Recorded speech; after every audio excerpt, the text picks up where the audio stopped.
Sam, would it inconvenience you if I took a holiday early this year? Rest up, get some sun. What about one of those pleasant little islands in the Caribbean?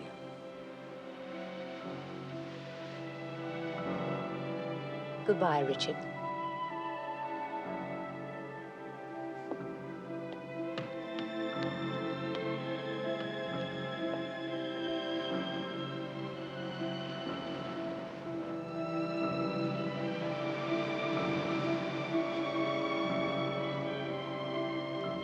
Rachel, hurry up or we'll be late again. It's only 8:30. The ambassador arrives at 9. I'd rather not sweep in at the same time. I just want to get a hanky.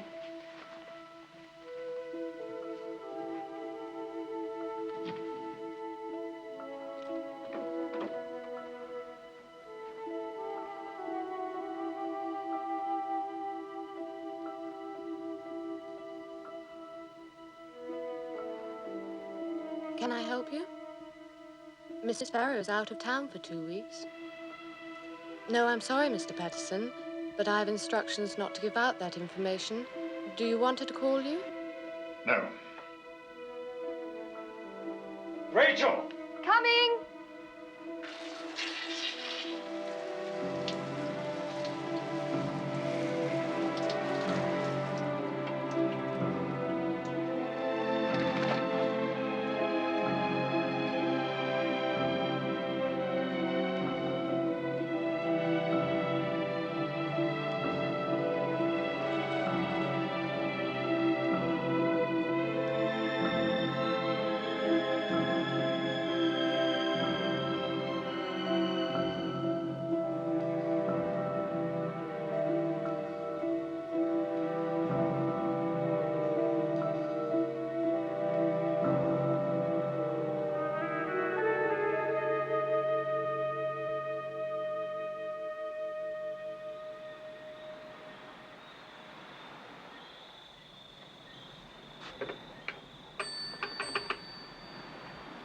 I wish to call Paris, please.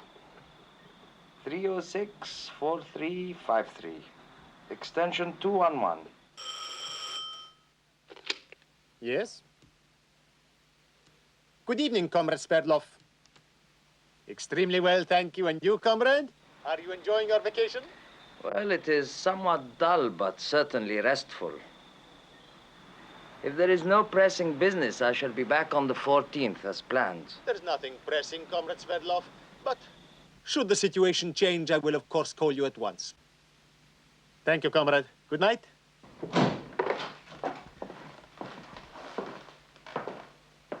General Golitsyn wishes to see you.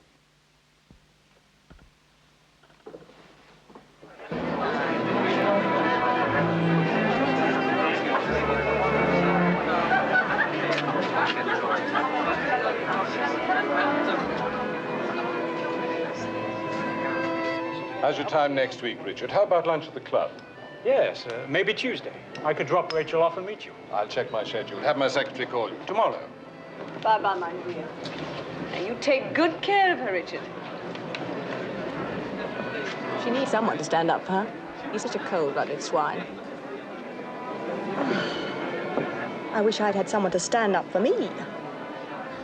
You never needed anyone. No. Hard as nails.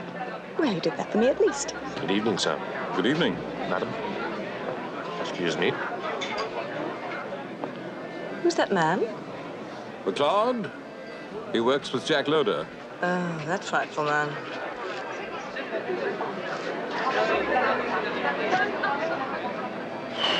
It's getting a wee bit crowded in here.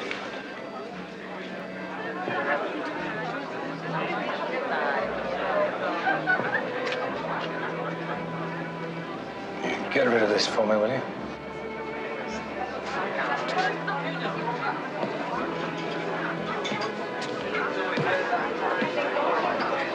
Good evening, good captain.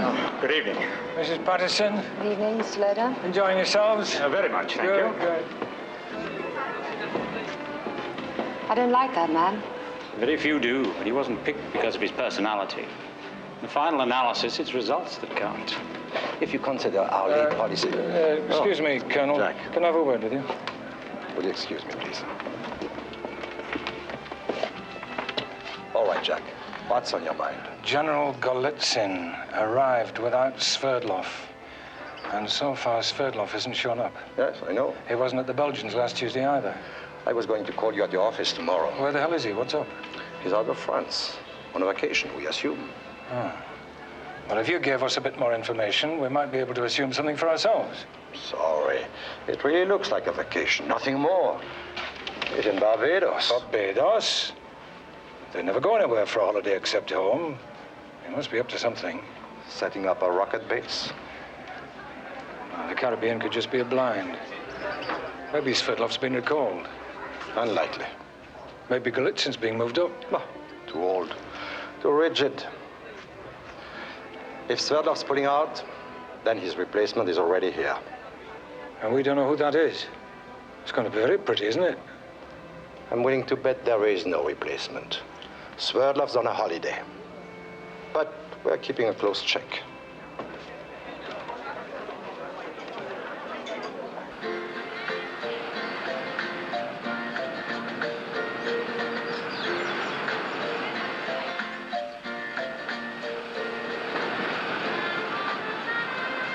Good morning. It seems hotter this morning. Yes, I think it is. Perhaps we will have rain. I see clouds over there. Yes, but it doesn't matter. It never lasts long. You know not to shelter under those trees. Which trees? Those trees there.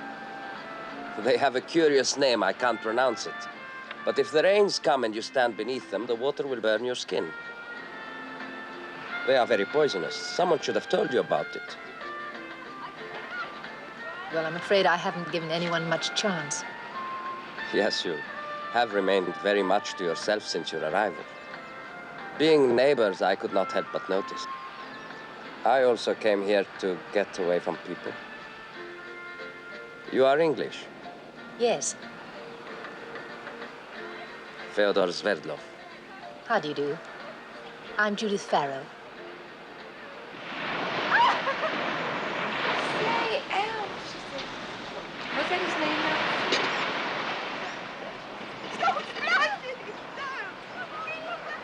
You take sugar?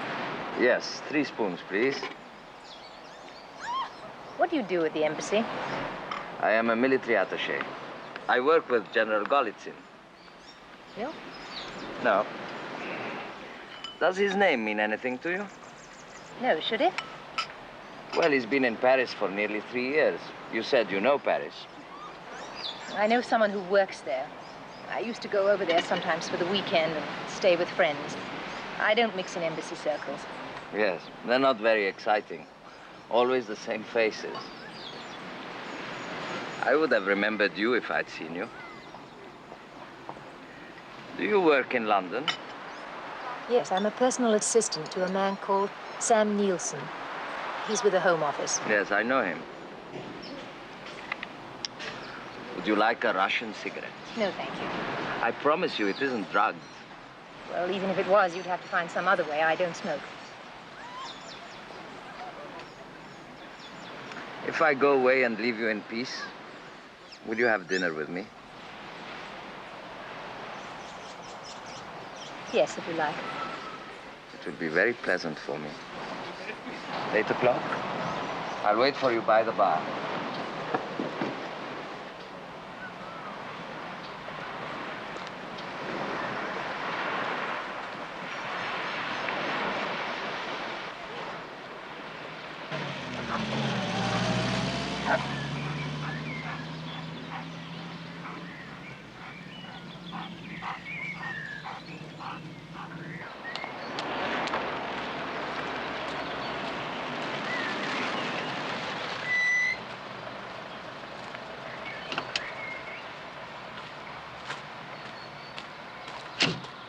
Well, gentlemen, I have here a comprehensive report on how Colonel Sverdlov has been spending his holiday. So far, he has done nothing suspicious. He has been behaving like an ordinary tourist, spending a holiday out of season. He's even got himself a girlfriend. She's British, Judith Farrow. works for Sam Nielsen. Bloody hell! What's wrong? Sam Nielsen is in a very confidential position. Not confidential enough to involve a man as important as Sverdlov. One of the glamour boys could have been sent out to do that. Well, all right. Maybe it's just a coincidence. Exactly. Yeah, maybe not. I'm skeptical about coincidences. If Sverdlov has made contact with a British subject, then it's my responsibility. All right. But I think it would be less than prudent to act as if she was already passing him secrets. Yeah, naturally, Colonel. I also suggest it would be less than prudent not to consider the possibility. Naturally. Pompous bastard. Does he know about Mrs. Farrow and Captain Patterson? No. I'd like to see his prudent face when he learns that Sam Nielsen's personal assistant is also shacking up with our gallant air attaché. That's a hell of a contact.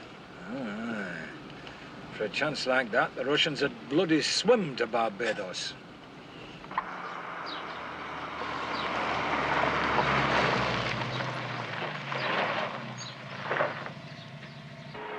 Excuse me. May I have your picture, Mr. Van Meer? Thank you.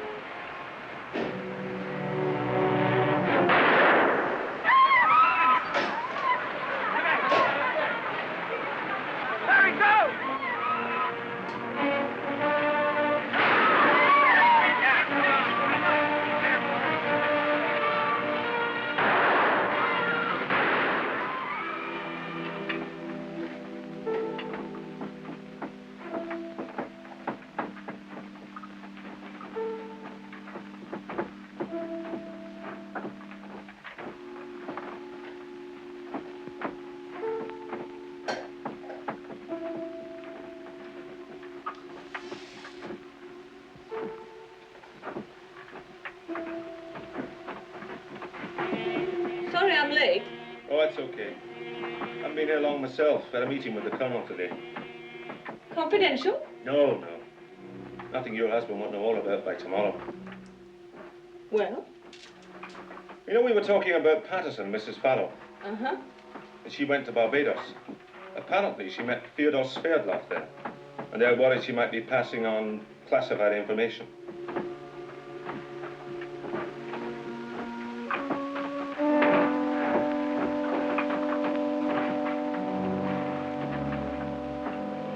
Be a sweetie and turn off that bloody television.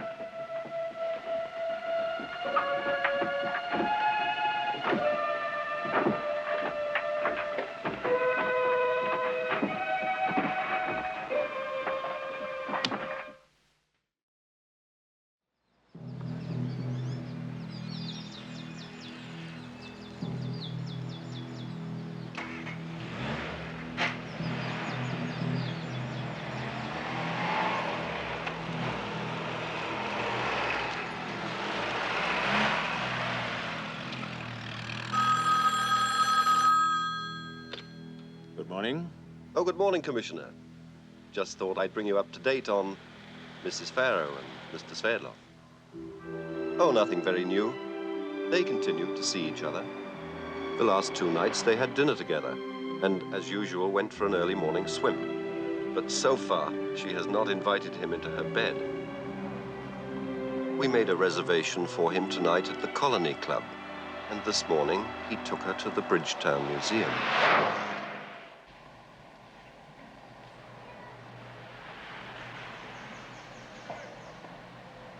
Look at this. A slave on Hayward's plantation, St. Peter, accused of stealing a sheep, was hanged from a tamarind tree. He protested his innocence, saying that the tree would vindicate him. Since then, the tamarind tree has borne a seed in the shape of a man's head. Isn't that extraordinary? It's just like a man's head. And you believe it? Well, there's the seed. I wonder what the owners felt like when they saw those seeds appear on the tree. You think they were worried? You think they had a conscience? Everyone has a conscience. You don't think so? Would you say I have a conscience? Well, perhaps not a very big one, but a conscience. Your whole ideology is based on righting a basic wrong. Some people with far too much, others with nothing. Marx. Marx had a conscience. The expropriators will be expropriated. Is that what you're saying? In a way, yes. Well, you know when you've done something wrong. Your conscience knows. I know when I have made a mistake. That is not the same. I am interested in your theories. Perhaps I am converting you to Marxism. I wonder if it's possible to visit the Haywood plantation. And you would look for the tamarind tree. You really believe it exists? I don't know, but I'd like to try and find it. I want one of those seeds just to prove something to you. I am Russian. We are the people who invented fairy tales. Like the existence of God. You know, it is a good sign that we have many dialectic disagreements and yet get along. We are proving that it is really possible to coexist. Perhaps that's because we're on neutral territory. Too neutral. I'm optimistic. You like me. I can feel it. Are you afraid to make love? Yes. I've just had one miserable love affair, and I don't intend to start another one. Who was he? What did he do to spoil you for me? His name is Richard Patterson. Captain Patterson? You know him? Only to speak a few words when we meet socially. He was the only man I've been involved with since my husband died. He was burned in a car accident. I was trying to work hard and get over it. I kept everybody at a distance. I was quite happy, and then someone asked me to Paris for a weekend, and I met Richard. So you became lovers. Was he a good lover? Did he please you? Yes. Don't go.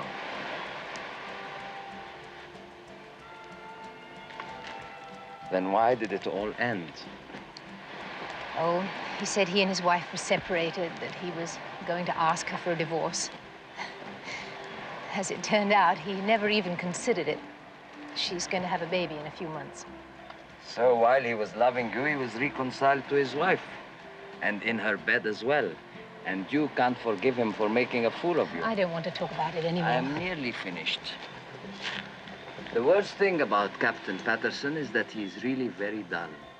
I would be much better for you because I make you laugh. Did you laugh much with him? No, I suppose I didn't.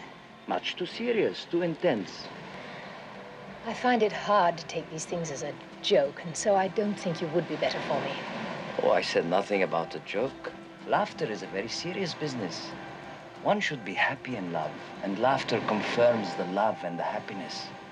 Real love simply cannot exist without laughter. How well do you know him? He never mentioned you. Oh, he wouldn't.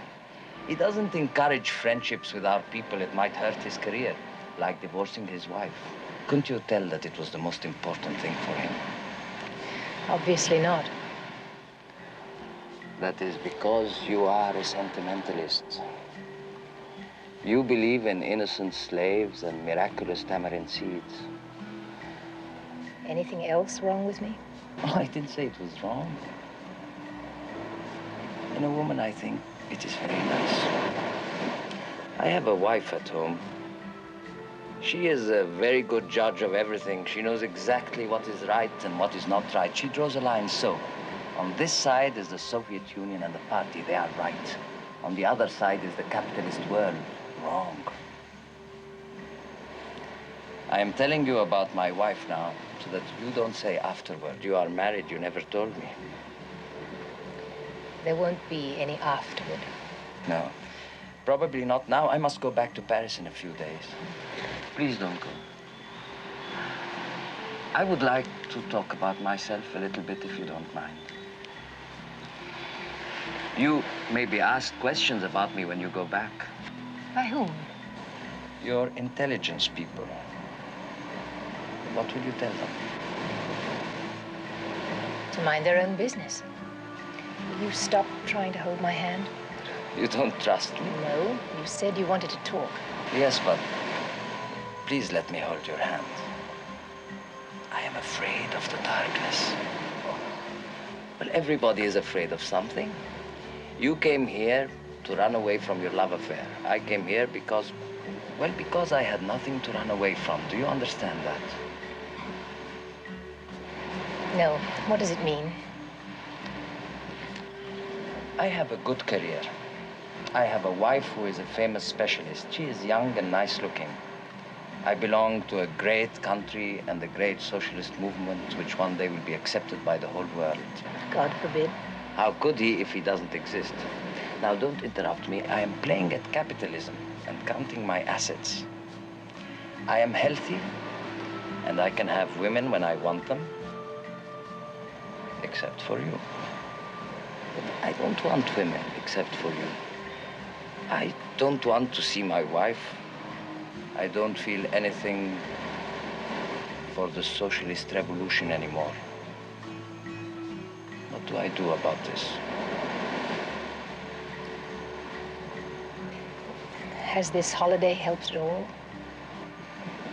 Yes, I feel more relaxed. I feel that I would like to stay here indefinitely, with nothing more important to do than to spend the time with you. Would you like to take a trip to one of the other islands tomorrow?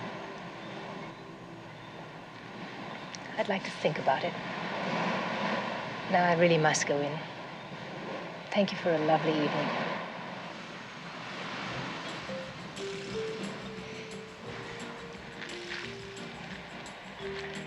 I am surprised about one thing. Why haven't you suggested that I come over to your side? Wouldn't the West want me? Probably. But I doubt it would work for you. I believe you are a neutral. You don't want converts. No. And I don't want to be converted either. I very much believe in being free to choose.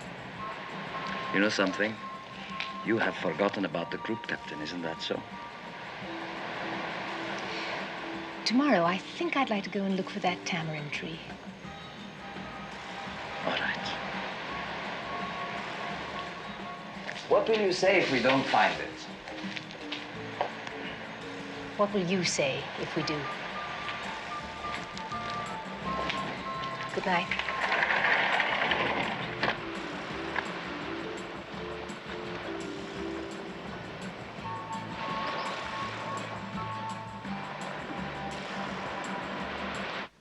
Wonderful evening. Oh, my dear. I'll ring you next week. Good night, and thank you again. Thank you for coming. Good night now. Good night. Good night. Bye. Bye. Take care, the two of you. Rachel may not be the brightest lady in the world, but she's very sweet. I'm glad you like her. It'll help Richard. Not unless he stops playing around with that little piece he's got in London. Oh, come on, Fergus. Stop trying to look as if you didn't know. That bloodhound Loder's been checking up on him.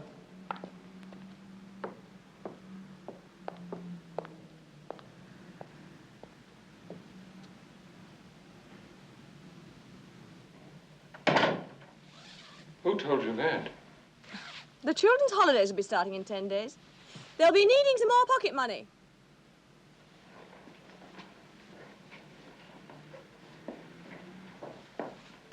Whoever told you about Loder's investigation had no right to do so. It was rather naughty of him. I want to know who it is. Why? You'd only get him into trouble. I'd make sure he never gave away another confidential report. Darling, it wasn't anything important. Just a little affair. Men are always having them. And after all, it was a woman he was sleeping with. I've no interest in what Patterson does with his private life. My only interest is in seeing that security amongst our staff is held to a maximum. If you go to Loder and start stirring up trouble, he might find out things about me you wouldn't want him to know. I suppose you have thought about that. Yes. Oh, well, please yourself. Now, if you don't mind, I'm very tired, and I'd like a good night's sleep for a change. Good night. I wonder what Loder would do if he found out that our distinguished minister was queer.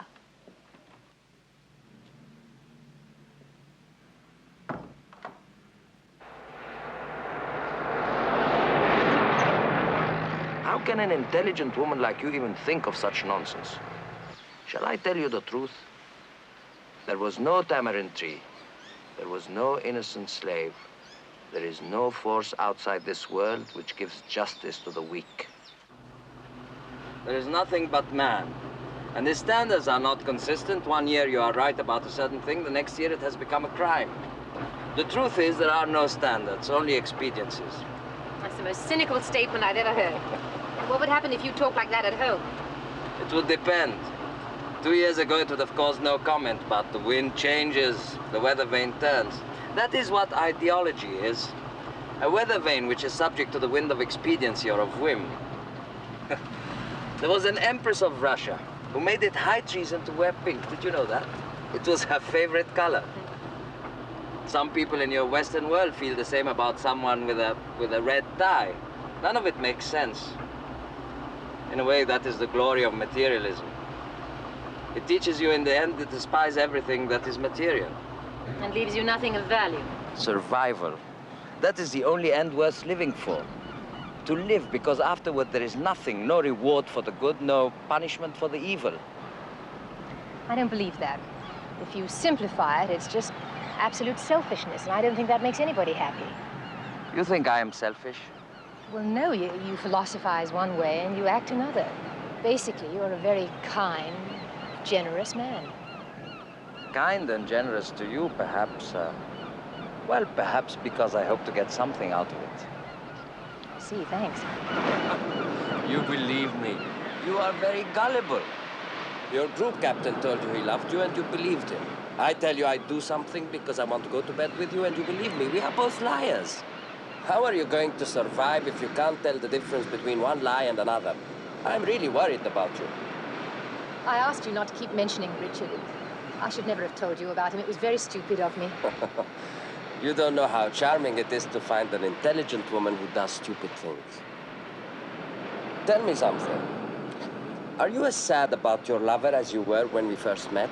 Does it really hurt when I talk about him? No. No, it doesn't. It seems less real here. But I don't want to go back. It will be easier than you expect. You will think of me instead of him. You're sure?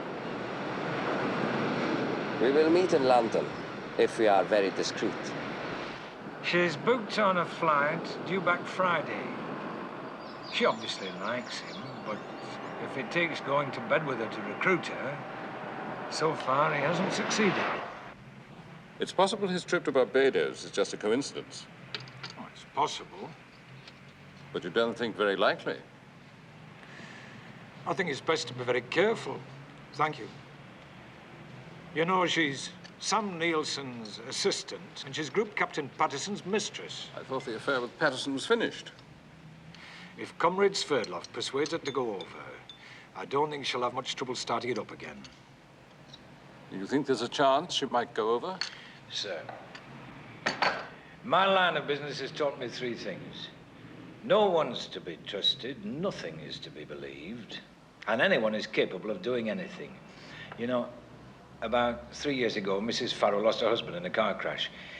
She was just getting over that when she met Group Captain Patterson. Well, knowing the gallant Group Captain, it's not hard to guess what happened. And a very unhappy young woman took herself off to Barbados in search of whatever it is that young women are in search of. A twice damaged little plum, just ripe to fall into the hands of a man like Sverdlov.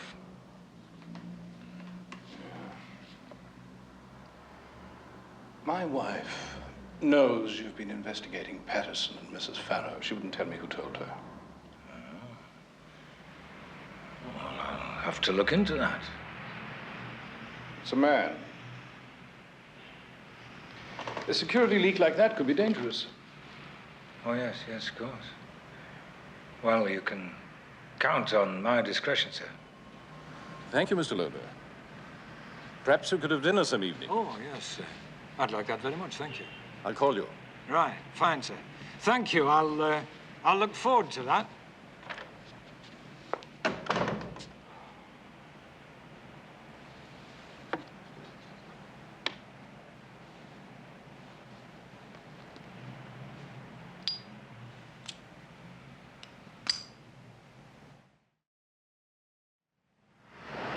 miserable bitch.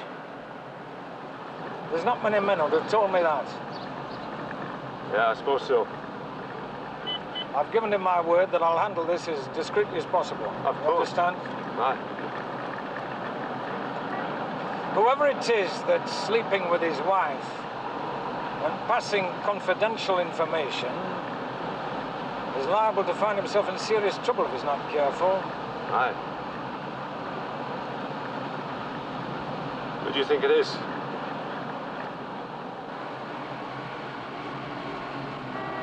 Watch the road.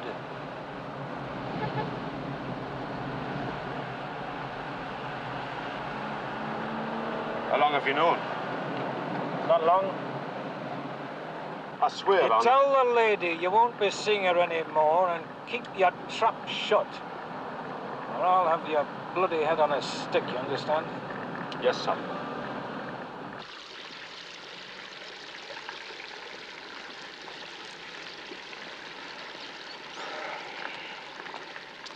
Will you meet me in London? I don't know. It's been so simple here and uncomplicated. Can we wait and see how we feel when we get back to work? If I must. You are sure you don't want me to take you to the airport? No, thank you. Open it when you are on the plane. All right. Goodbye, Dushenka. Goodbye.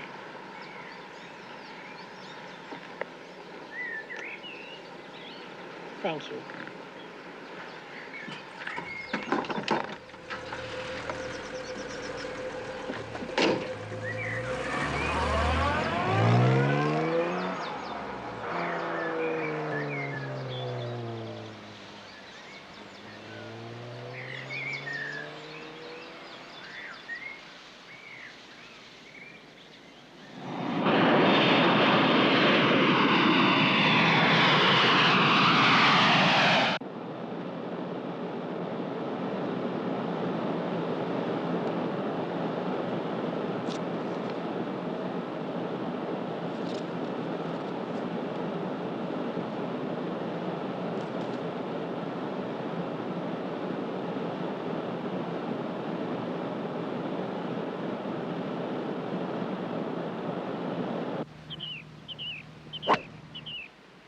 Settled now that Rachel's here too.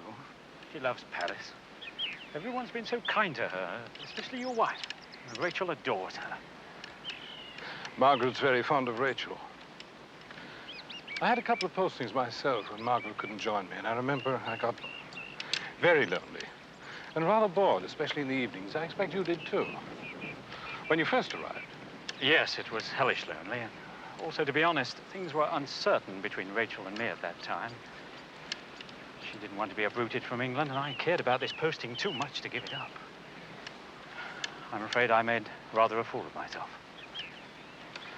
I understand you became friendly with a girl in London. May I ask how you know about that? I'm afraid not. I can probably guess. A security check was run on me. I suppose I should have expected it. I find it just as nauseating as you do. The whole idea of spying and playing peeping Tom on our own staff. But none of us is exempt from it, if that's any consolation to you. What I've got to say to you, Richard, is simply this. We don't want any scandal from the embassy point of view. I mean, your wife is having a baby, and the ambassador's rather strict about that kind of thing. But apart from that, what's really important, this girl you've been with, she's now a security risk. Security? That's impossible. I don't believe it. Oh, I think that's hardly relevant. I don't believe half the things security tells me either, but I have to accept their word and act accordingly. If you've anything more to do with her, you'll be recalled.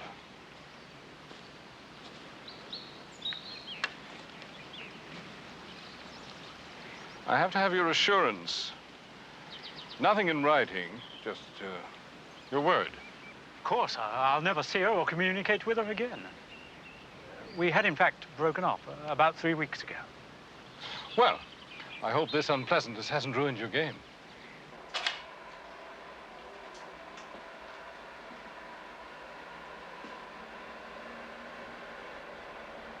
Excellent. Have it copied out and assembled in the blue file. Yes, General. I must go. Have an appointment with the Hungarian ambassador. You will stay here until the prints are ready. I want the blue file on my desk tomorrow morning at 9.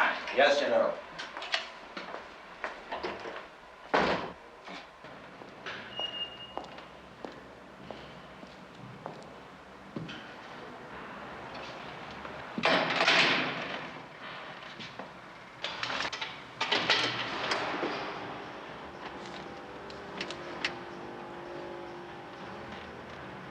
Well, tell us all about Barbados, Mrs. Farrow. Nice weather.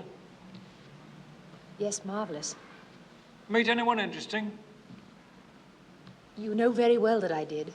That's why you're here, isn't it? He said you people would come around. I'd be glad if you'd tell us exactly what happened. What's this man's name? You did say he, didn't you, Mrs. Farrow?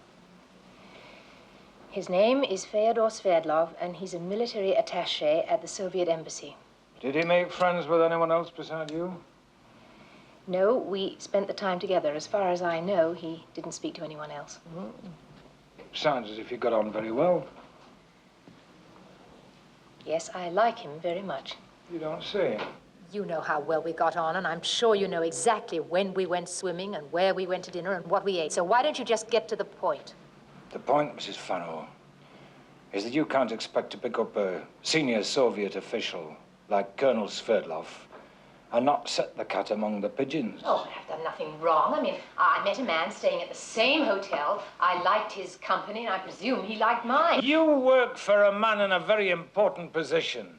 Sam Nielsen deals with a lot of highly confidential stuff. You think for 1 minute that I would do You're anything. a very attractive young woman, don't misunderstand me, but don't you think it's a bit odd? This man choosing you out of the whole island? He couldn't possibly have had another motive besides just being friendly on a holiday. Well, you're absolutely wrong. I mean, I know what you're getting at, but it's not true. He's going to contact you again, isn't he? Yes, perhaps, but not to recruit me. I mean, that's what you're trying to infer, isn't it? Did you sleep with him? How dare you ask me that? I'll ask you what I bloody well like. You work for one man in a confidential post, and you've been having it off with another. Oh, yes, we know all about Group Captain Patterson. Did you tell your Russian boyfriend about him, too? Yes, I did. Oh, for Christ's sake, you're a gift to them. Now, you listen to me very carefully, Mrs. Farrow. He'll get in touch with you again. And when he does, you won't try to muck about. You'll come direct to me and tell me. You understand that? Immediately. They've baited a big hook to catch you. That means that there's something they want which must be within your capacity to give them. I'm not saying you do it, but they don't play according to the rules. It's surprising what you can make a woman do when you've got a hold on her, like blackmail. No, I've told you you're wrong. You're so wrong, it's ridiculous. I mean, he'd never do anything like that. I know him. Do you? I doubt that, Mrs. Farrow. I doubt that very much. Well, you just forget this little meeting, go back to work, see your friends, do whatever you normally do, and when he contacts you, you get in touch with me at that number. Now, you'll do that, won't you? You won't do anything silly like seeing Sverdlov and not telling us. If you're right, and he tries to involve me in anything, I will tell you at once. But I will not be used to spy on him. Nothing you can say would make me do a thing like that. Fair enough. Goodbye, Mrs. Farrow. Thanks for talking to me. Oh, and not a word about this to anyone. Just keep it in the family. Bye, Mrs. Farrow. Thanks again.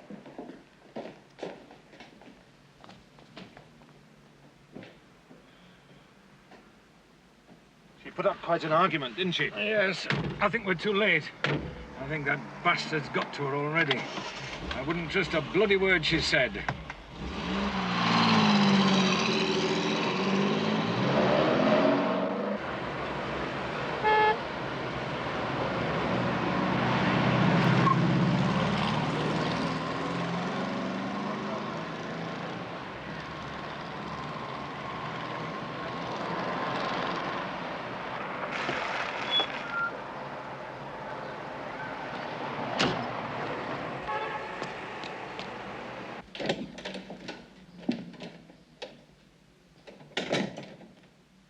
are you? Anna Skriabina, Comrade Sverdlov. Where is Kalinin? Why are you in his office? He is sick. I'm a temporary replacement. I hope you'll find me satisfactory, comrade. I'll do my best. What is wrong with Kalinin? I don't know, comrade. Do you know where he is? No, comrade. I was only told he was sick, nothing else. All right. I see there was a meeting between the ambassador and the Czechoslovakian charge. I don't see a full report in my papers. Do you know where it is? It should be there, comrade.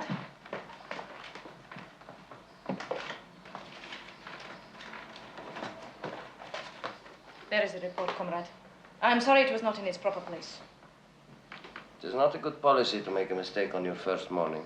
But as you are only temporary, I will overlook it.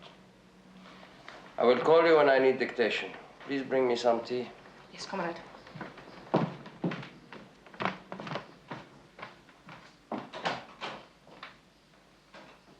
Kalinin was showing signs of strain. It was reported by several people that he didn't sleep at night, and he was drinking. Did you know that, comrade? No. I became alarmed in your absence, knowing he had access to quite a lot of confidential information. So I decided to have him medically examined. He was diagnosed as both physically and emotionally unqualified to continue his work here. So we decided to send him home to recuperate. He was invaluable to me. I feel somewhat responsible. Perhaps I worked him too hard. That was the doctor's opinion. If you are not satisfied with Anna Skriabina, I can have her replaced. By a man, if you prefer. She does very well. It may be that I shall keep her permanently. I have seen the reports that you compiled during those 2 weeks, including that very interesting contribution from Blue. I wonder who recruited Blue. I've heard it said that it was you, comrade. I don't even know his identity. Nobody knows that except Panyushkin. That's the measure of Blue's importance. Nobody else who worked for us has been so well protected. A very wise precaution. Now, to change the subject, but not the object, I have had some luck on my trip to Barbados. I have made a very useful contact. I met a woman on the island. She has a very confidential job at the Home Office in London. I believe that I will be able to recruit her. That could be very useful. Is she attractive? Very. Well, then your task should not be too unpleasant. On the contrary, Mrs. Farrow is as charming as she is beautiful. I am looking forward to our relationship with the greatest of pleasure.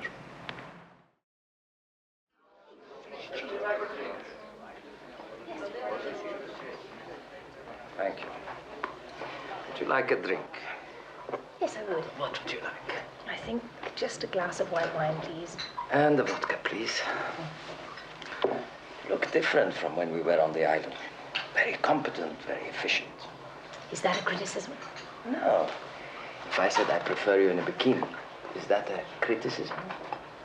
I guess not. Don't you like me in my business suit? I'm not sure. You must give me time to get used to it. I am surprised by one thing. You're not wearing a red tie. Oh, I'm in disguise. I'm a Russian spy. Didn't you realize that? You were right about my visitors. I was met at the airport. Oh, I am sorry. Tell me what happened. Oh, there was a man who drove me back to my flat. And there was another man who did the interrogating called Mr. Loder. He said you would get in touch with me again, and I was to let him know immediately when you did. I see. And have you done that? Have you let him know that we are together? No. Did he say anything else? Oh, just the usual about my mixing with Russians, my job being confidential. You can imagine the kind of thing. Only too well. Now I will fill in what you have decided not to tell me. He said I was a dangerous Soviet agent, and that I was only interested in you because I hoped to recruit you as a spy. You know, it is charming to see a woman blush like that. You must never try to lie to me. I can see straight through you, like glass. Is that what you think? Do you believe him? Think. No, I wouldn't be here if I did. It's not true, is it? No. What a bad interrogator you would make.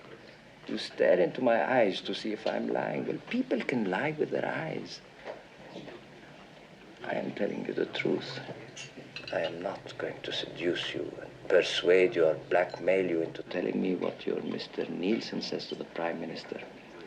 Although I have told my own people that I would do this. You've told your own people? Yes. I told them that I hope to recruit you to work for us. That way I can meet you whenever I want, without suspicion. Oh, I don't know what to do. This whole thing is getting so out of proportion. The first thing that you must do is to inform your intelligence man that we have been together. Otherwise, you could be in great trouble. Let me teach you the first lesson about these little games. You must try to tell the truth as long as possible. That way, when times changed and you have to lie, there's a great chance that you will be believed. You said yourself I'm a bad liar. Never mind, I will teach you. I am a great expert. You say the most extraordinary things. Why should I believe a word you've said when you've boasted you can lie like a trooper? Like what? A trooper? Oh, it's just an expression. It doesn't mean anything, really. Besides, I'm not going to lie to anyone. If I choose to see you, that's my business. No, I'll tell them we've seen each other and that I was right and they were wrong. I won't believe you. You will be followed and watched. Do as I tell you. Play their game for them. Then we can have our evenings together. And maybe a weekend? No weekends. Then we must go to a nice dark place where I can dance with you. You behave too badly. I don't behave badly. You won't let me. One dance.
Stop thinking about that dull Englishman. How did you know? When I first saw you, you had a look on your face. It was, not happy. You have the same look now. I'm sorry. Why don't you become a communist and come back to Russia with me? Well, offhand, I can think of several reasons. And they are? Your wife, for one. I must admit that is a consideration. And red really doesn't suit me. I refuse to believe it. Politically, you see, I'm true blue. True blue? What is that? Is it a political joke? No, to some people it's quite serious. It's used to describe the heroes of Victorian novels, people very loyal to the Queen and the Empire, that kind of thing. That's funny. True blue, I must remember that. Ну, Федя, как ты? Хорошо, Митя, как ты поживаешь? Hello. How do you do? This is Mr. Memyonov and Miss Mitchell, Mrs. Farrow. Hello. Please sit down. Mr. Memyonov is with our embassy here. His English is not very good. I'm sorry, I only speak little. I hope you don't mind if we speak Russian. Oh, please. Business. Do you speak Russian? No. I can understand a few words, but that's all. Do you? No, I gather it's a very difficult language to learn. Yeah. I had a girlfriend once who learned to speak fluent French in a month. Mind you, she lived with a Frenchman. Sounds like a practical system. Well, not necessarily. When I met Dmitri, I thought, here's a good chance to learn Russian. But then I found out he had the same idea. He wanted to learn English. Well, you could swap, speak Russian one week and English the next. No, we're both too stubborn for that. Oh, we get on pretty well, but we fight a lot. I know some great Russian swear words. And hello and goodbye and that kind of thing. But 6 months? No, 7, that's it. Do you smoke? No, thank you. I wish I didn't. Dmitri smokes like a troubadour. Like a what? Oh, that's a chimney. Excuse. Goodbye. It has been pleasure. Oh, just remember, if you're considering the system, 7 months and trouba. I'll remember. Truba, that means... Chimney. Yes. They have a problem. He wants to learn English and she wants to learn Russian. Oh, I don't think he wants her for talking. She is good at other things and harmless. We know all about her. She likes presents, not money, so that she can show her friends how good she is with men. And how does a good Soviet socialist get the money to buy her all those presents? Sounds like a lot of capitalism to me. I give him the money. I pay his expenses because he is a good man and loyal to me. He does what I tell him. I told him to do something for me now, and I know he will do it. What is it? He is going back to Russia on Wednesday. I told him to find out about my secretary, who was supposed to have been taken ill while I was in Barbados. He was sent home. You have a male secretary? Yes, they are more efficient than girls. But I have a girl now. I suspect that she is a plant. She is there to report on me. Why? I'm not sure yet. There are many things about myself that I might tell you someday. And there are many people who don't agree about those things. In any case, don't worry. I will find out and do what is necessary. Would you like to dance again? No, thank you. I have frightened you. Oh. Would you like me to take you home? Yes.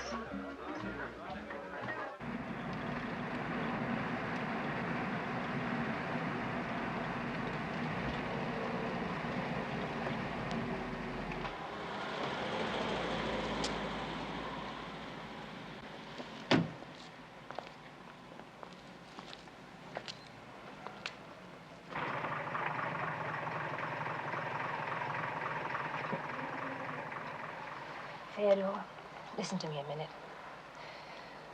This is all getting too complicated. I mean, your people watching you and mine going after me and... Well, I'm just not prepared to see you and let you think that I'm eventually going to sleep with you, because I'm not.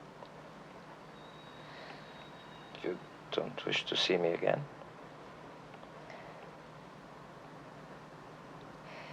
I think it's better that I don't.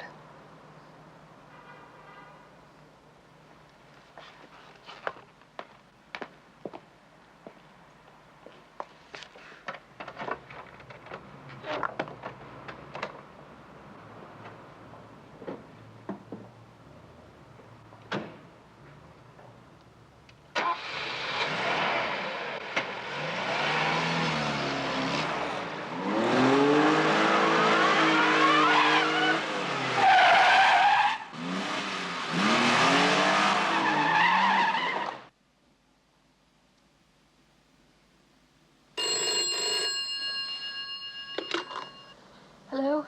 I will not try to sleep with you. You can stop crying. I'll be outside your office at lunchtime tomorrow. I'm at the airport. No, I've lost him. Right.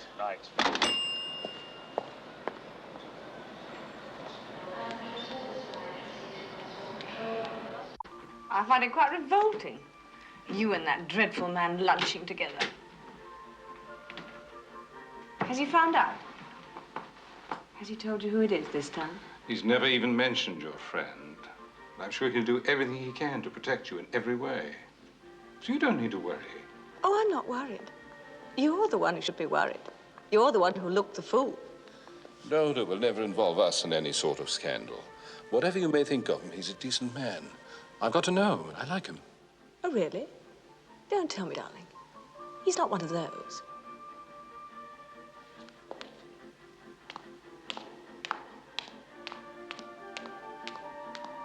Have a nice lunch.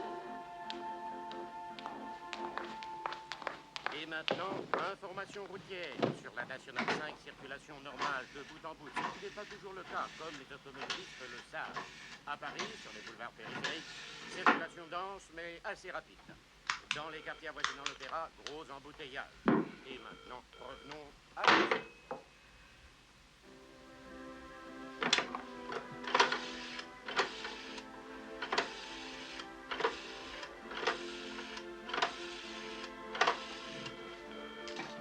Hello?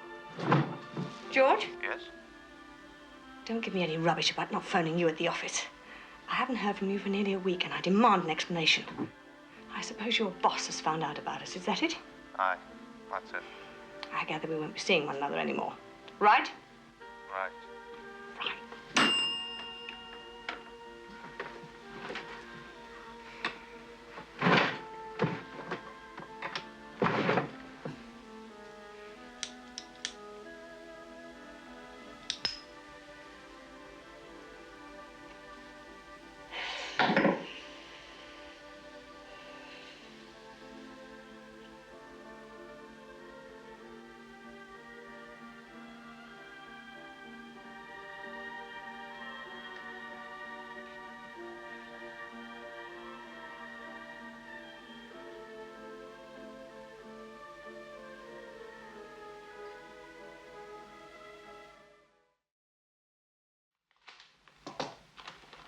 It arrived this morning in the diplomatic bag.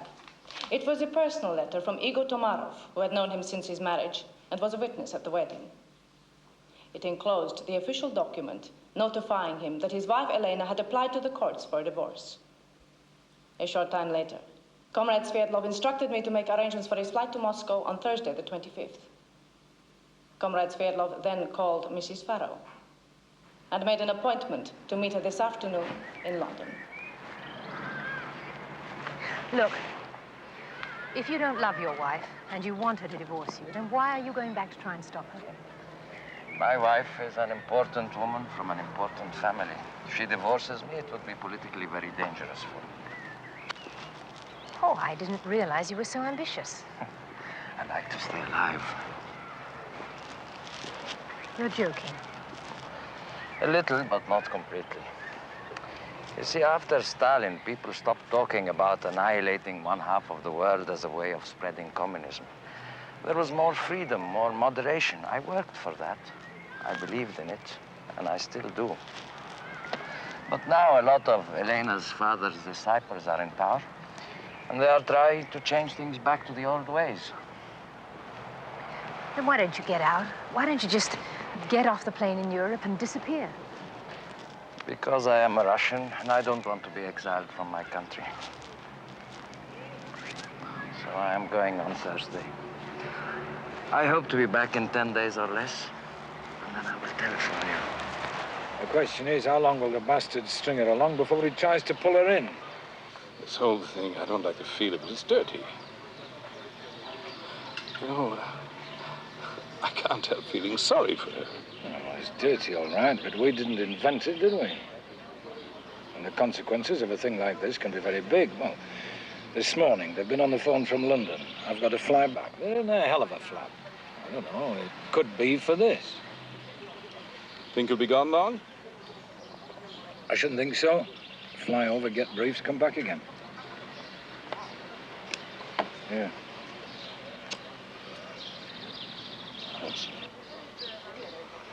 The lighter seemed to have left it at home. She came back to her house at 7. No, he wasn't with her. No, they haven't talked with each other, and she's made no other phone calls. Looks like she's in for the evening. All right. I should be back in Paris tomorrow. If anything startling turns up, you know where to reach me. Bye.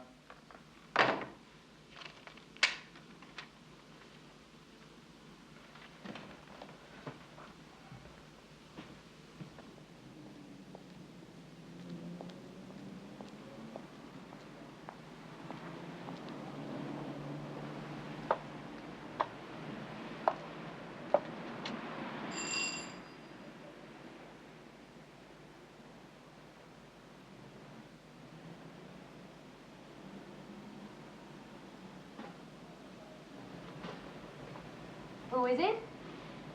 Sandy Mitchell. Who?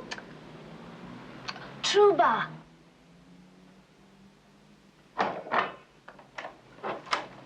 Hi. Hello. Please come in.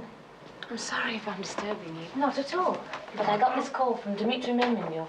Do you remember Dmitri? Yes, I do. Well, he's in Amsterdam at the moment on a 2-week trip. And he asked me to get in touch with you because he gave me a message for your friend, Colonel Sverdlov. Yes. Oh, no, I can't give it to you. I was asked to write it down, but I've got to burn it. I know it sounds ridiculous, but I really, you know... Well, I understand. Please read it to me. Okay. Kalinin is in the Lubyanka. They're waiting for you. On no account, let them persuade you to return to Russia. That's it.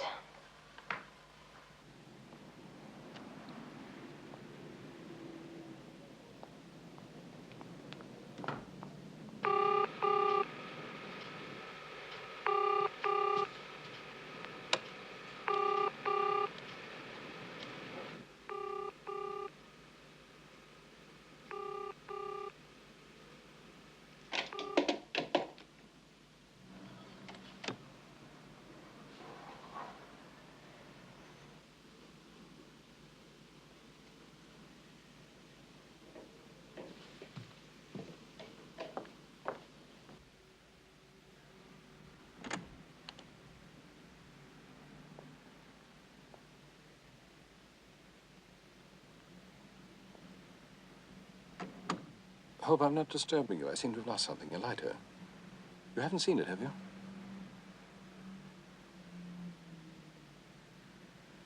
I said I lost something. I don't suppose you found it.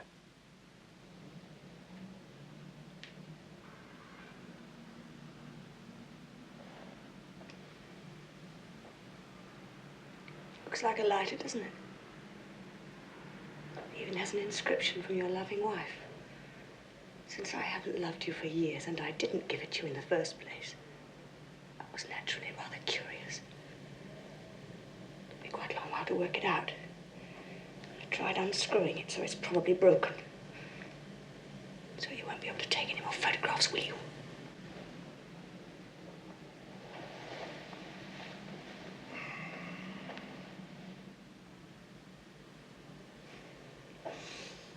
No. What have you been doing? What have you been photographing secretly? What kind of filth are you mixed up? It's not filth. You wouldn't understand it. You wouldn't know an ideal if you saw one. Ideal? Ideal. An ideology for the betterment of humanity. I've believed in it for a long time. You can call it filth if you want to. Or treason or anything else that comes to mind. God, what have you been doing? Margaret. Who's paying you? Nobody's paying me. The Russians, is that it? Why, you pervert, they It's found not out. blackmail. I'm not being forced to do anything I don't want to. I believed in this ever since I came up from Cambridge. Believed in what? I became a communist long before I met you. You dirty... You get out of my room! What else? What else have I got to find out? What else do I have to be told? Someone might hear me? Yes, somebody might hear me. Stop it! Stop it! Bloody, you filthy, filthy, bloody traitor! You filthy, bloody traitor!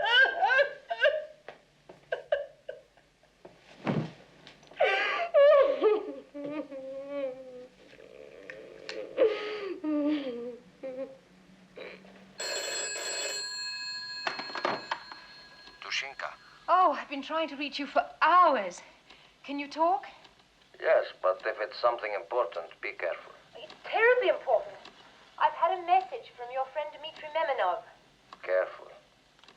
I know it is much to ask, but is it possible for you to come here? Yes. I will meet you at the airport. Take the next available plane. And be calm. There is nothing so tragic that we cannot work it out. Trust me, Dushinka. Do you know what that word means? Yes, I asked a translator at the office. It means darling. I will see you in a few hours. Goodbye, Dushinka.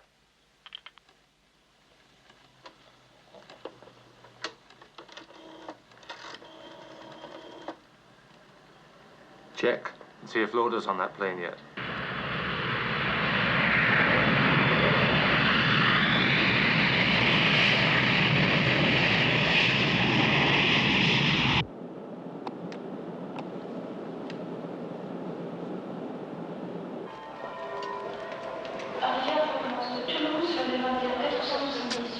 Look happy. You've come all the way to Paris to see your lover. Are we being watched? Of course. What a wonderful surprise. I didn't expect to see you again until I got back from Russia. Don't think you would have returned from Russia. Tell me more about it on the way to the hotel. Hotel? Well, you don't expect me to take you to the Russian embassy. Mr. Loder would never believe another word you told him.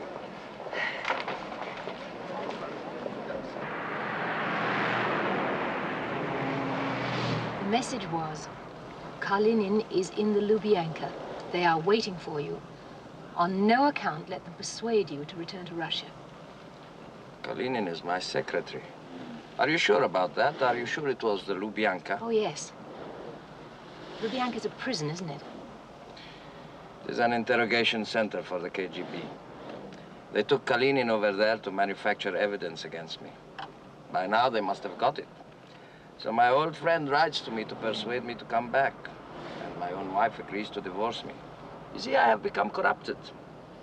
I have fallen in love with a degenerate capitalist. And I have acquired a taste for Scotch whiskey. That alone proves that I have lost my Marxist soul. Stop it. You're in terrible danger. If you go back, you're going to be arrested.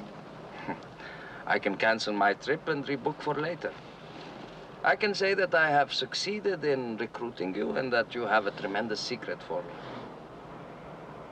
Now, don't look so sad. They won't get me, I promise you.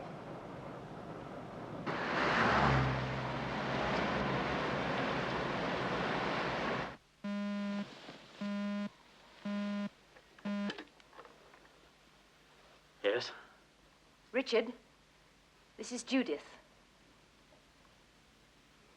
Richard? Yes. Wait a minute.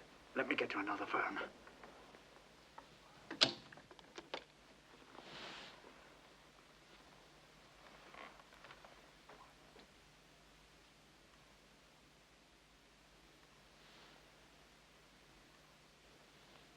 Judy, for God's sake. I'm sorry, Richard. I didn't want to call you, but Loda's out of town, and you're the only one I know that could help with this.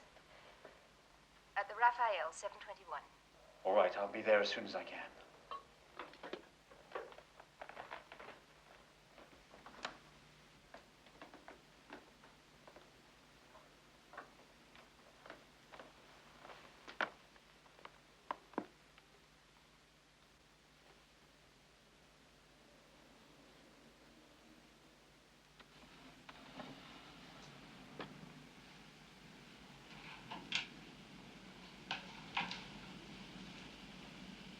Listen to me, Fergus. You've already destroyed part of my life. You're not going to ruin the rest.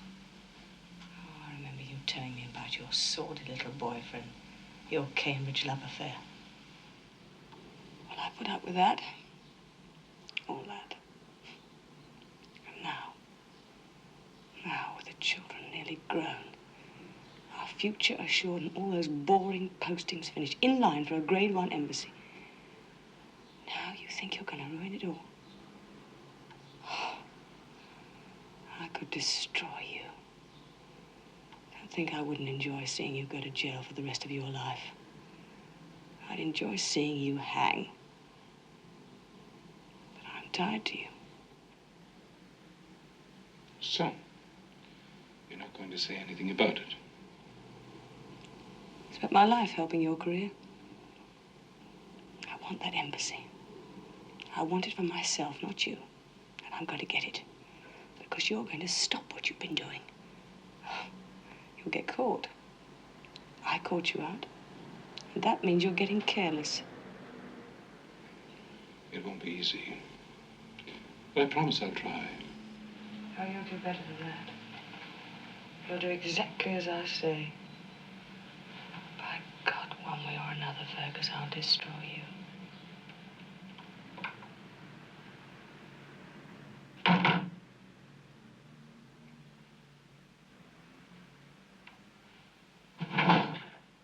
Who is it, then? I can't tell you that. Well, you've no right to drag me up here. I'm not at all anxious to get involved in this. And if it's some bloody clerk filling ink bottles, Oh, no, it's nothing of the kind. This man is in very great danger, and he wants political asylum. Richard, it honestly couldn't wait until tomorrow. I had to call the house. What exactly is it that your friend wants? He wants to know whether the British will receive him and whether they will promise not to hand him back to his own embassy. I can't answer those questions on my own authority. I'd have to go back and refer the whole thing to the ambassador. Well, you could tell the ambassador that this man would be a very valuable acquisition to Britain. But if you can't give me his name, I don't see how I can back that up. What section is he in? Can you tell me that? Military. Well, that could mean anything. Why can't you trust me? It's all so damn vague otherwise. I've told you all I can. Look, Richard, I know you're a great stickler for the rules, but if you tie this thing up in red tape, it'll be too late to help him. I'm not interested in helping him. I came here in case it would be a help to us. Oh. Well, there's always the odd unreliable who's willing to sell himself to the highest bidder just because he's in trouble with his own side and wants to avoid the consequences. Oh, Christ, I never thought I'd want to see that monster Loader, but I'd give anything to have him here instead of you. Then I suggest that you and your friend just wait until Loader gets back. Now, you listen to me. If you can't help me, then you put someone with authority onto me direct. Beyond that, you don't have to get involved. Sounds as if you've got yourself into a pretty scruffy mess. No scruffier than the last time. I'll call you tomorrow.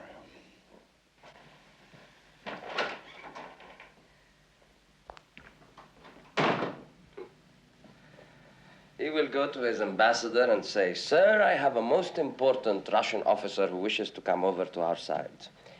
It will go down in his record and he will be happy. But he won't deal with me himself, and I will be happy about that because I don't like him. No, neither do I. Which means that I am very determined not to make the same mistake twice. I am determined about that also. Then take me back to the airport. Well, if we don't spend the night together, how am I going to convince General Golitsyn that I am succeeding with you? If we do spend the night together, then I shall lose my job at the Home Office. And then I don't think General Golitsyn would be interested in whether you succeeded with me or not. You are a very difficult woman. Tell the General that. This is what I have to expect if I come over to the West. Then I'm better off dead. Major, I'm going to entrust a very delicate matter to you on behalf of General Panushkin. I am at your disposal, General.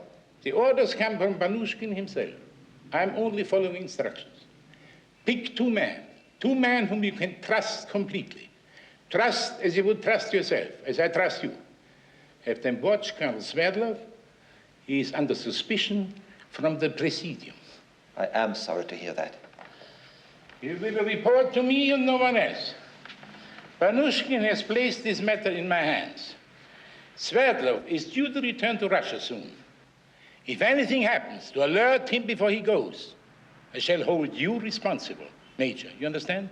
I understand, General. There's a woman involved with him, a Mrs. Farrow. She works for Mr. Nielsen at the Home Office. If Sverdlov succeeds in recruiting her, it would be very important for us.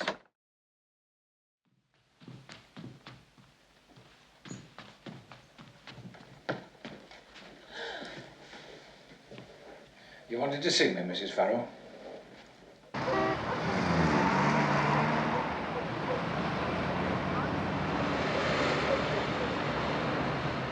I hear the Brazilian minister's on the point of resigning. Uh-huh. That's the rumor.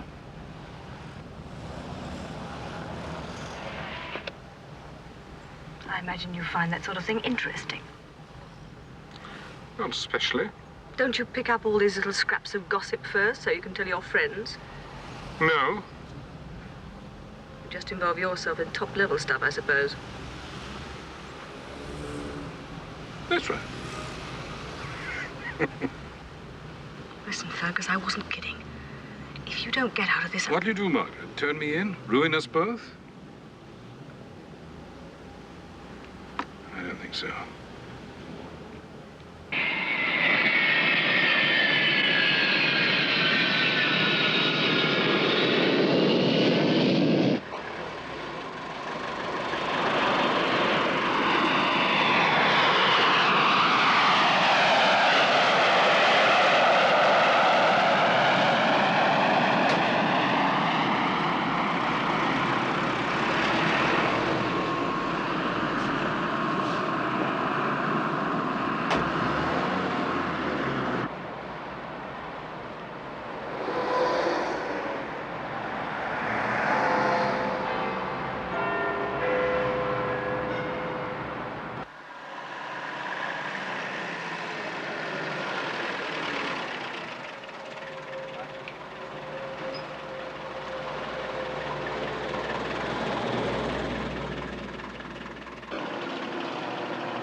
All right, Colonel, what do you want?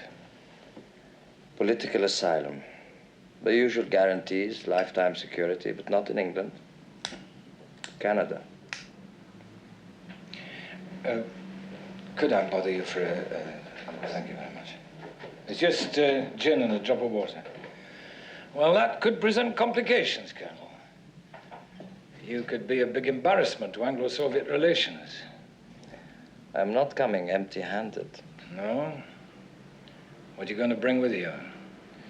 Always supposing we're prepared to offer you hospitality. One piece of information. One? What? Thank you. What? One item? Is that what you're offering? Oh, come off it, Colonel. Nobody's going to wear that. I wouldn't waste my chief's time making the suggestion. Oh, he'd just tell you to get stuffed. What do you want, Mr. Loader? The names of a dozen expendable agents, the key to a code which would be changed within 24 hours after I've gone, or information about who is betraying Western top security methods at this moment. The reason you were called back to London so suddenly.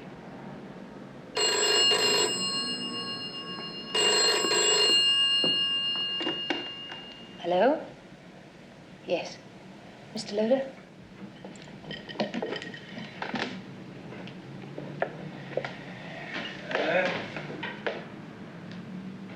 Oh. Right. The two men who followed you are across the street. I canceled my trip to Moscow. Golitsyn isn't taking any chances. Do you think he suspects what you're doing? I think he believes I need more time to recruit Mrs. Farrow, but he is a cautious man. He wants to make very sure that nothing happens which will prevent me from returning to Russia.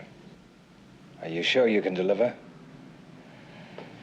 I will make, what do you call it? A deposit for the full payment. He has a code name. Blue. I will give you the blue file when I'm on the plane for Canada. Right. You give us blue, and we'll see you safe and snug for the rest of your life. How do you want to do it? I will make my arrangements and tell Mrs. Farrow. I believe she knows how to get in touch with you. Okay, you're on. Now, there's another little problem. It won't help matters if your two friends out there see me leave this house. Well, Mrs. Farrow and I will take a walk and draw them off. All right? Yes.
You look very worried. Really, I can't think why. And you have not been sleeping. I think that you are in love with me. Well, you think wrong. No, I am worried. I haven't had a decent night's sleep since this thing started, but I think I'd feel that way for anybody I really liked. You will tell me the truth when we get to Barbados. Barbados? I am taking you there to complete your seduction. I have explained that you are a very difficult woman who won't work for us unless I make love to you under the palm trees. Why Barbados? I mean, it's such a small island, and anything could happen there. You think I would be safer in Paris? Barbados is British. Mr. Loder will be able to protect me there. Will you come? Yes, if that's a way to help you, of course I'll come. Can we go back now? I'm sure Loder's gone, and I'm suddenly very cold. It is important that they think that I'm succeeding with you.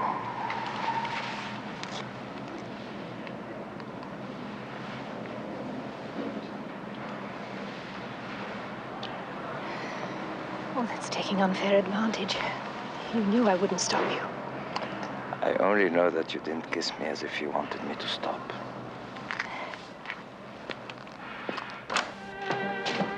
All right, really. Come on, my dear, sit down.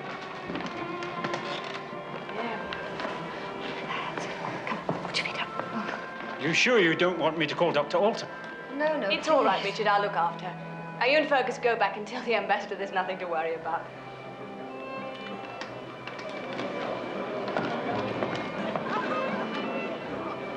I'll get you a glass of water. I've never fainted in my life. You've never been pregnant before. Oh, come on. Pregnant ladies often feel faint. No, it isn't that. Here, come on. Now, what is it? Oh, Mrs. Stevenson, I'm so miserable, I just don't know what to do. Well, perhaps it would help if you talk about it. It's Richard, another woman. Just can't trust him. Ever since that woman rang the other night, everything's changed. It's always been difficult. I never thought he was after other women. Now I can't think of anything else. She phoned him. In the middle of the night, she said she had to see him, that someone important in the Russian embassy wanted to defect.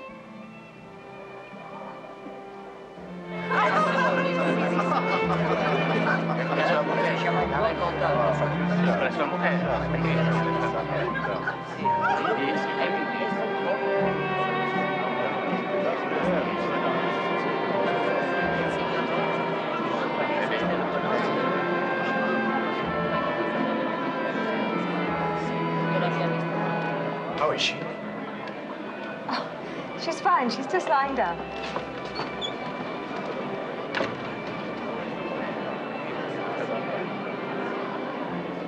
What's wrong? just heard something that makes me want to throw up. Could you please make our excuses so we can get out of here and talk about it?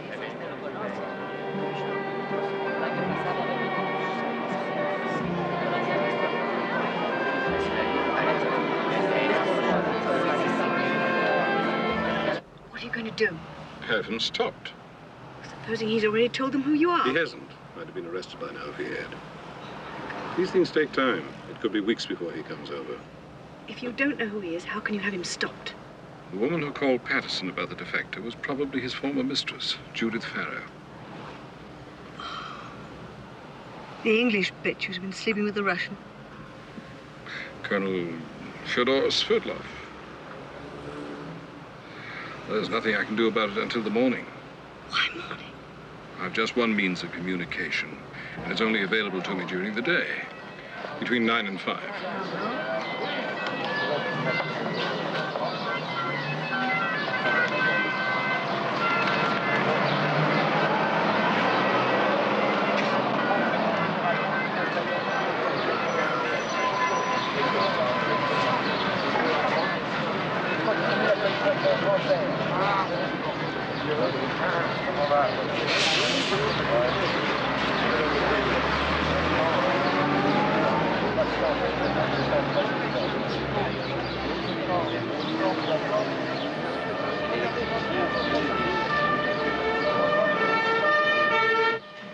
Morning, Colonel Sverdlov.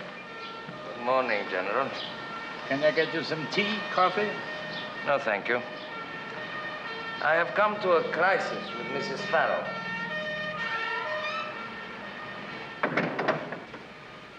What a pity. I thought she was committed. She will be committed when she brings her first report. But I'm afraid she still has a little bridge to cross. One from her side to ours. She is feeling in a romantic mood at the moment. I shall have to take a few days and help her cross that little bridge.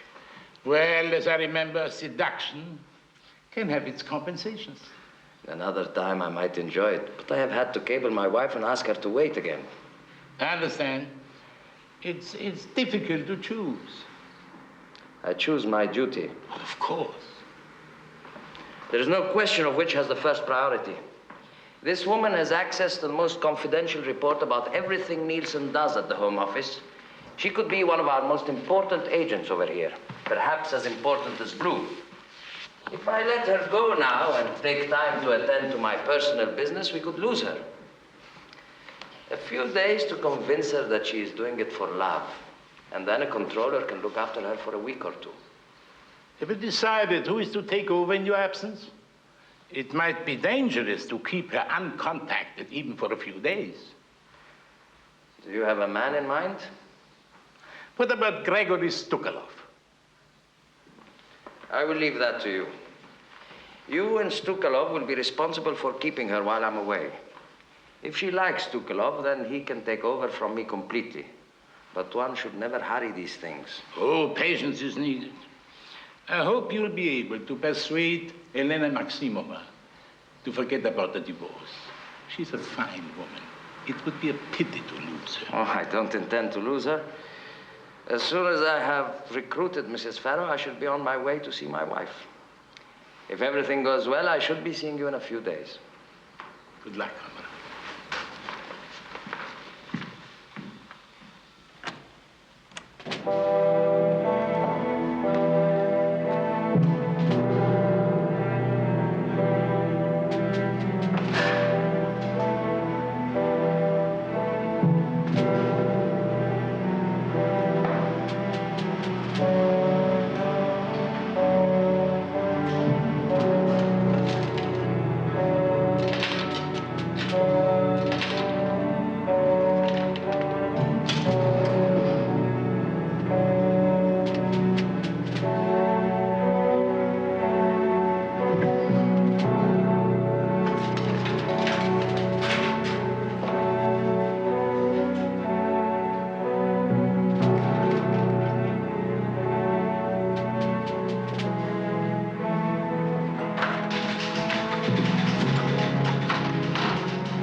I'd like to see file 23, please.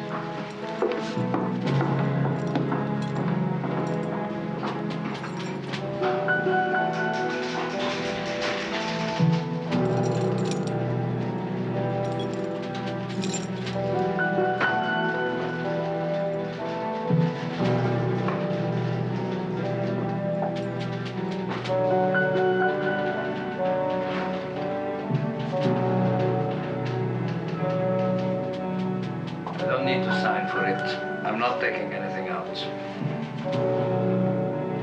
Could you get me number 22 as well?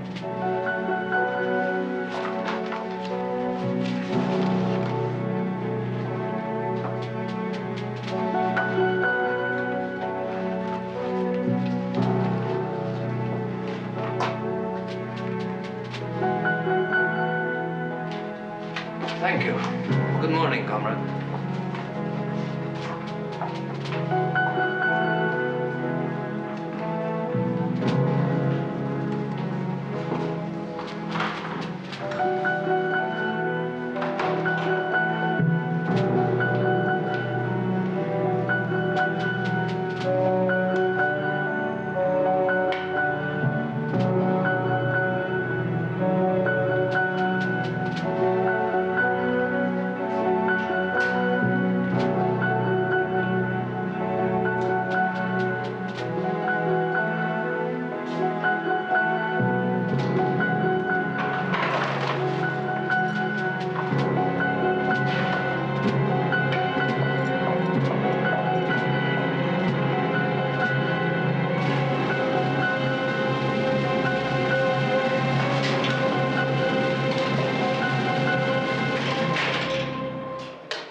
We're taking the afternoon plane for Barbados.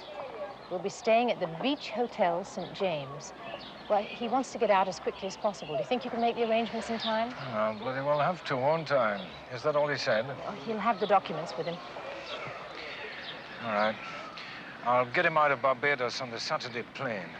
Now, listen. Tell him there'll be protection laid on at the hotel, but stay there, you understand? Don't take any chances. Just stay there till our chaps come and get you out. Yes, I'll tell him. You're not thinking of leaving Barbados with him, are you?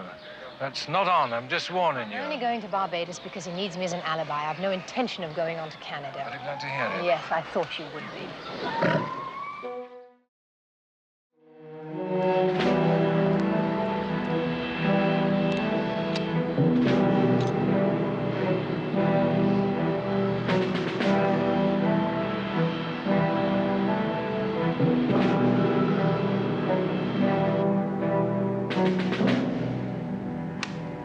Find out if Colonel Sverdlov has left the embassy. If not, detain him. Under no circumstance, allow him to leave the building.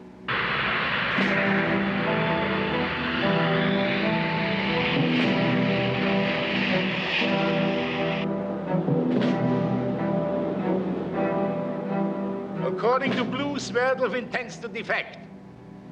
He is tricking by using the simplest of all intelligence maxims. If you want to elude the pursuer, do it in broad daylight, with as many people around as possible. We shall get him in London. You are told to watch and report every word, every movement. But, comrade, I did but...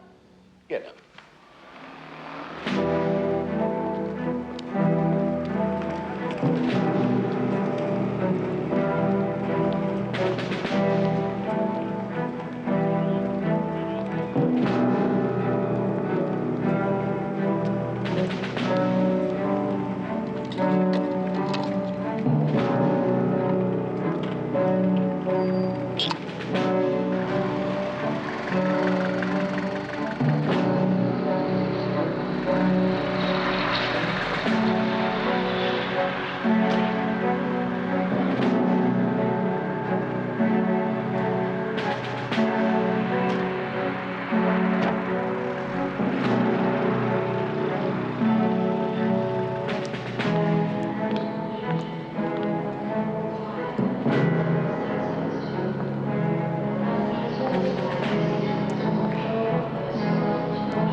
sir.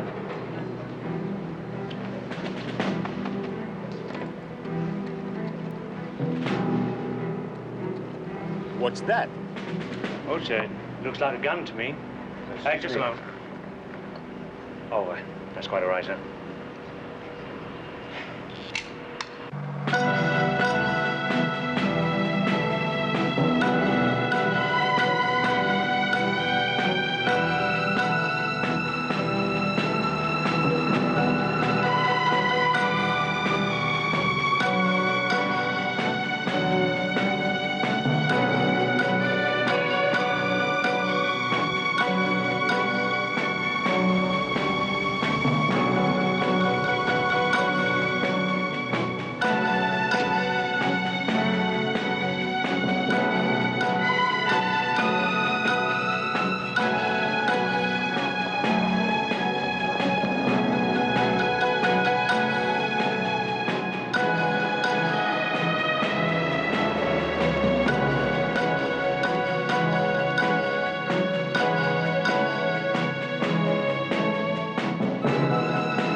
Idiots! Major, one way or another, you will stop Colonel Sverdlov before he delivers the blue file. But what if he's already... He would be a fool if he gave them the file before they fulfilled their part of the agreement. And as I seem to have all the fools on my side, you may still have a few hours to redeem yourself. Charter a plane. Take as many men as you need. Intercept Colonel Sverdlov in Barbados. I take full responsibility for this action. I cannot wait for official sanction from Panushkin. So if you fail, Major, we all fail. Therefore, I don't have to point out the consequence of such a possibility.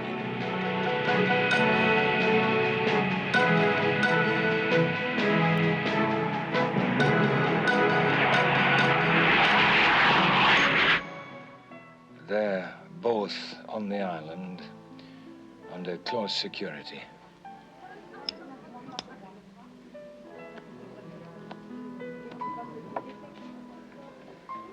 If everything goes according to plan, he'll be in Ottawa Sunday, and the Canadian boys can take it from there.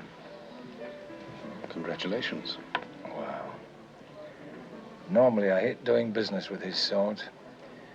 But if the blue file is all he claims, it'll be worth it. Blue file? Code name for their top agent here in Paris. I'm almost onto him now. Almost onto him. I just hope the hell he doesn't turn out to be British. When will you know? Sverdlov will hand the file over once he's tucked up nice and safe in Canada, so I should think this is Blue's last weekend to enjoy himself.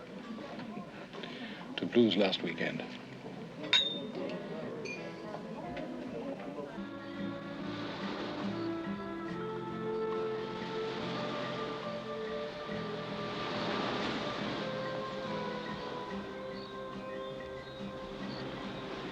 Would you like to swim? Loda said you were not to go away from the bungalow. I know, but I am a man and I want you. And if I can't have you, then I must occupy myself with some pleasant distraction which will keep my frustration to a minimum. Has it ever occurred to you that I might be slightly frustrated myself? Then come to bed with me. Or come swimming.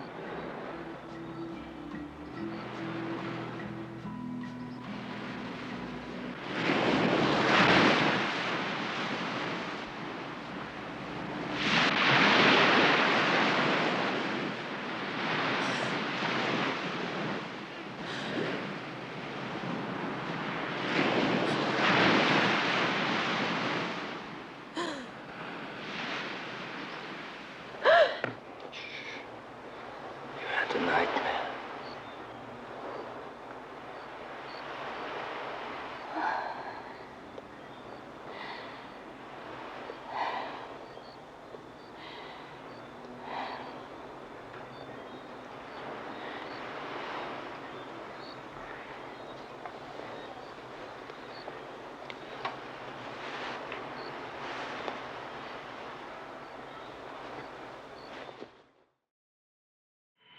So far, no record of any private flights to Barbados. One flight plan was filed by a jet charter service, 5 male passengers, destination St. Vincent. That's about 100 miles. We're checking it out. How are the lovebirds doing? No problems yet. Well, keep your eyes on them. Right. Okay.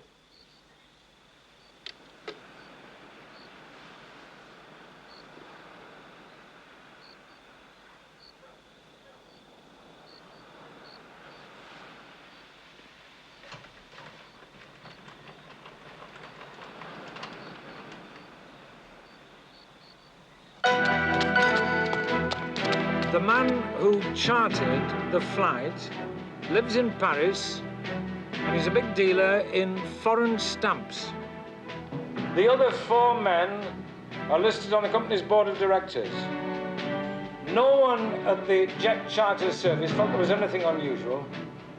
Just businessmen off to the Caribbean for a week's fishing. Right. Well, so far it's quiet. Let's hope it stays that way.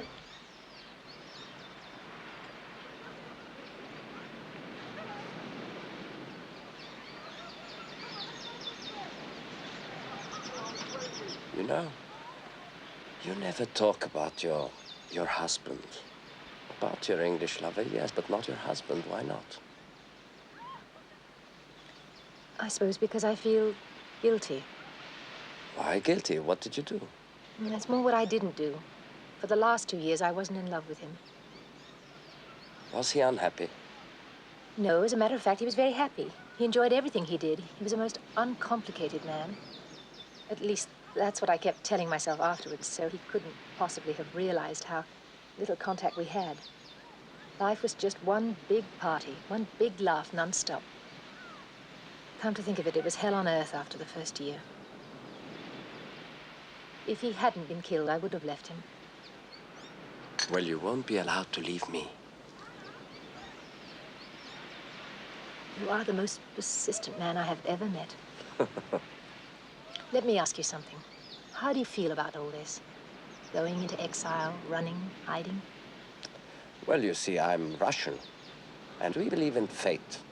As a matter of fact, we invented it like fairy stories. That way, if anything goes wrong, it is never our fault, it is fate. I am not glad I'm going with Mr. Loder. But I'm glad I'm not in Lubyanka right now. A lot of the people I worked with won't be so lucky. I would enjoy some more tea.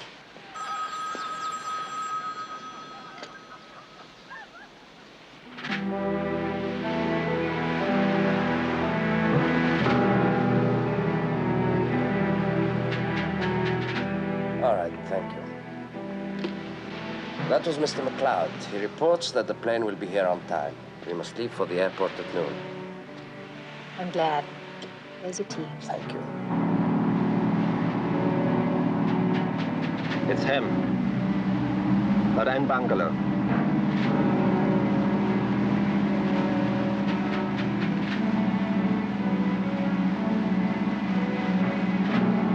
The doors are open. Very careless.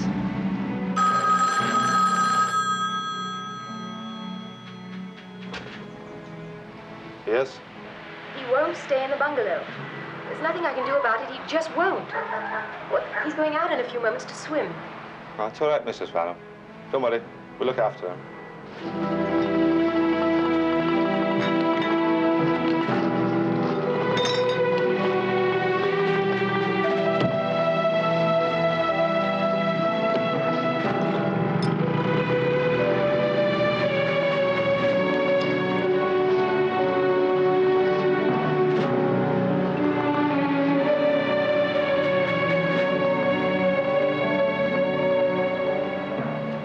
wish you would join me. And I wish you wouldn't go.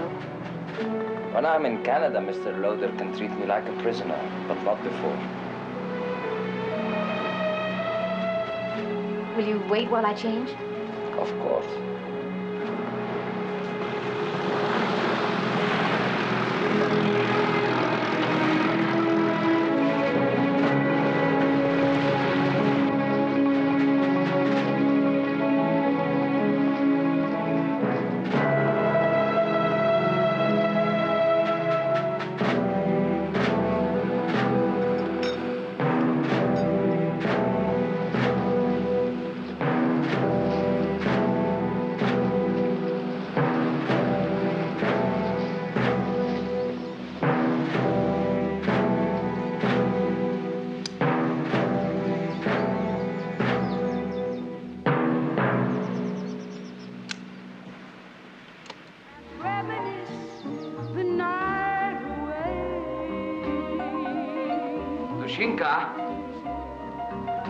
Yes? Can you hear it? Yes, it's the song we danced to in London. A good omen.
Soviet citizen burned to death.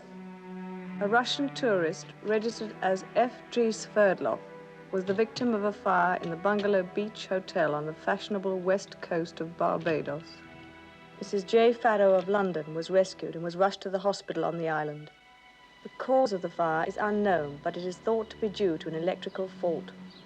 The bungalow was completely gutted and several of the surrounding buildings were severely damaged. I suppose you should be congratulated on a job well done. Will you get a bonus? I suggest you curb your aggressions until we're out of the woods. What do you mean? The traitor's dead. But did the blue file die with him? How will you find out? I'm having lunch with Loder. Will the children be down this weekend? We're planning to be.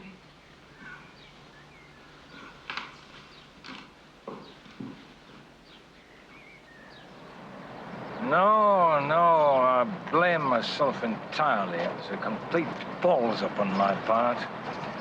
You see, someone must have tipped them off. Huh? Oh, yeah. They were all set for him. You mean the fire wasn't an accident? No. There's nothing accidental about napalm, is there? Yeah. Bad enough in the open, but in a confined space, well, just imagine. God, that's frightful. Yeah. He didn't have a chance. And that's not the worst of it either. The blue file burns with him. That's too bad. Yeah. But what about Mrs. Farrow? Oh, she's lucky to be alive. She was upstairs. Our fellas managed to smash the window and get her out. I've got to fly over and see her now. I'm not looking forward to that, I can tell you. Well, you did your best. It wasn't your fault. No? Of course it wasn't. Wish I could be as sure.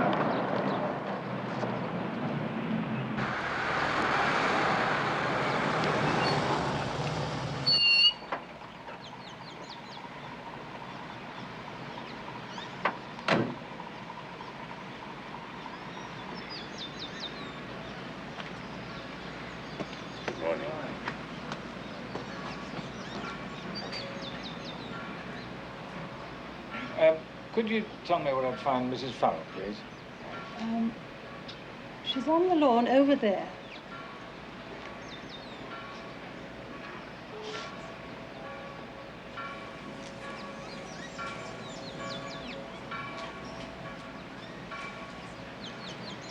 Thank you. Thank you very much.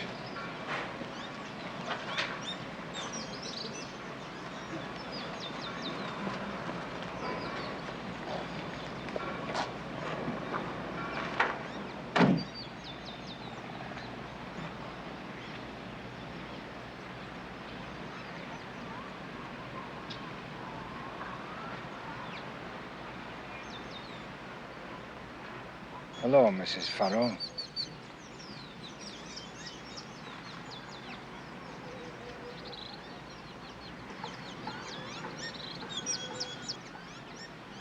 What do you want? They tell me you've made a great recovery. Going back to England next week.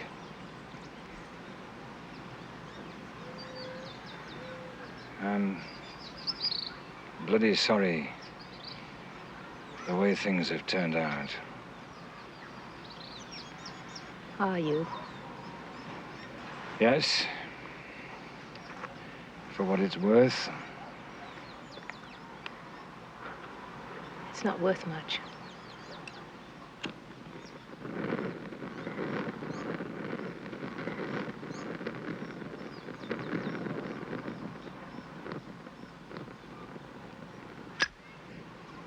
Sorry.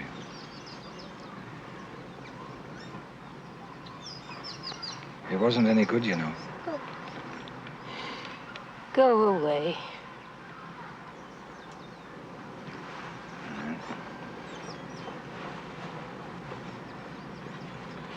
Brought something for you. Yeah?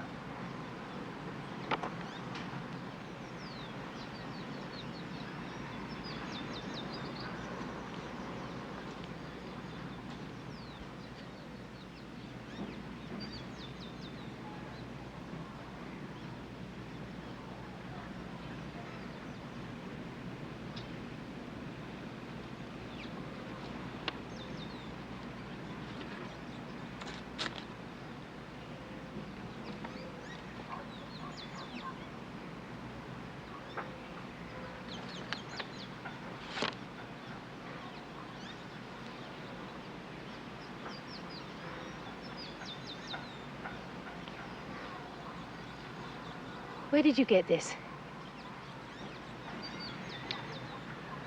He isn't dead, Mrs. Farrow. He's alive. In Canada. After you called McLeod and said he wouldn't stay undercover, we decided to pull him in. McLeod went in the back door and he managed to get Sverdlov out just a split second before the bomb exploded.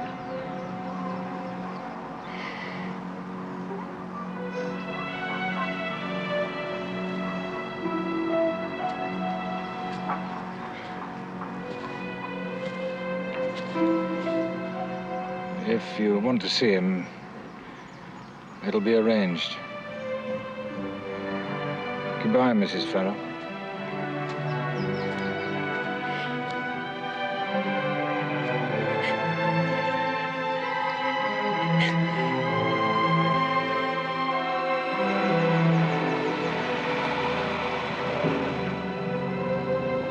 How is she, okay? From now on, I suspect her recovery will be nothing short of spectacular. Oh, by the way, when we get back, I want you to call Mrs. Stevenson. Start seeing her again. Find out if she knows that her husband's a Russian agent. Now that Stevenson thinks he's safe, we'll let him continue to operate. Just make sure he only passes on the kind of information we want them to have. And sooner or later, the Russians will twig. Oh, yeah, undoubtedly. They'll figure him for a double agent and kill him. Thus saving Her Majesty's government a great deal of expense and considerable embarrassment.